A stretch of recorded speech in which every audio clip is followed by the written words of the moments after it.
KGUN-9 On Your Side Sports. Well, Lefty has one of the most recognizable names in golf, but earlier today, U.S. captain Tom Watson left Phil Mickelson out of the lineup for both sessions on day 2 of the Ryder Cup. A first for Lefty, but he was on the links there in Scotland today to support the other American golfers. We pick it up in the afternoon session on the par 5 9th. Jamie Donaldson sinks the birdie. Europe's Donaldson and Lee Westwood seen here knocked off Zach Johnson and Matt Kuchar 2-1. Let's move to the par 5 16th. Patrick Reed's putt for birdie rolls in and out, and Team USA cannot take the lead. We're still at the 16th when Rory McIlroy makes the crowd roar with this shot from the bunker. The Europeans win the 16th 3-2.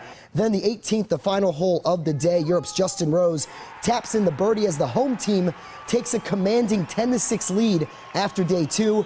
But Captain Watson is keeping the faith. I have to give credit to the Europeans in the afternoons. Yesterday afternoon and this afternoon, they performed the best. And yes, you might think that it's a given that the Europeans are going to win, but I sure as hell don't. 2 years ago, the Americans blew a 10-6 lead against the Europeans. But if we roll the clock back to 1999, the U.S. came back from that very deficit to win the Ryder Cup.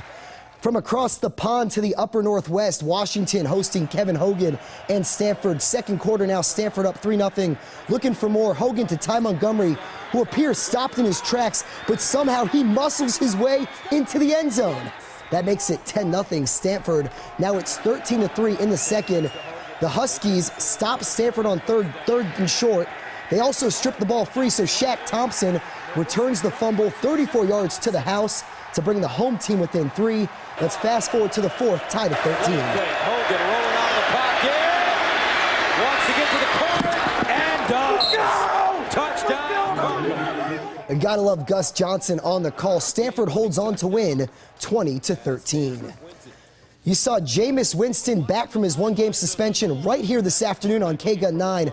First quarter, NC State leads Florida State by 10. Here's the play of the day. Wolfpack QB Jacoby Brissett gets out of the pocket, somehow avoids the sack, and then completes the touchdown pass to Jonathan Alston there in the end zone.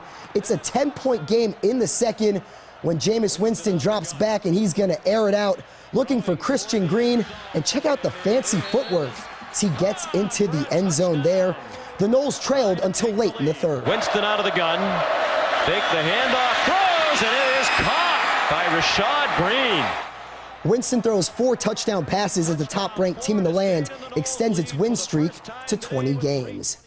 Your 4-0 Arizona Wildcats are still on the outside looking in at the AP Top 25. They had this Saturday off, so what's a weekend sports anchor to do?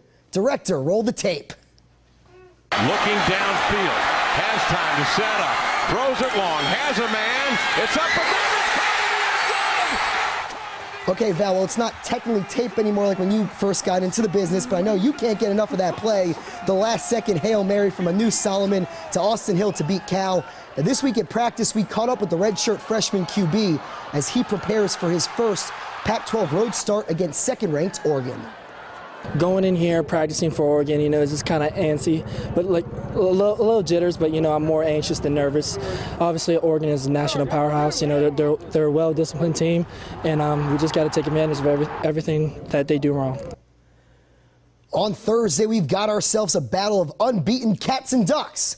Arizona aims for a second straight upset against a highly ranked Oregon team. Kickoff is 7:30 on ESPN. Derek Jeter.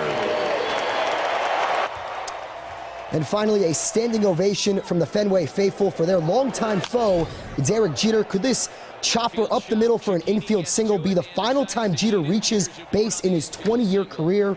Jeter will retire 6 on baseball's all-time hits list, now with 3,464.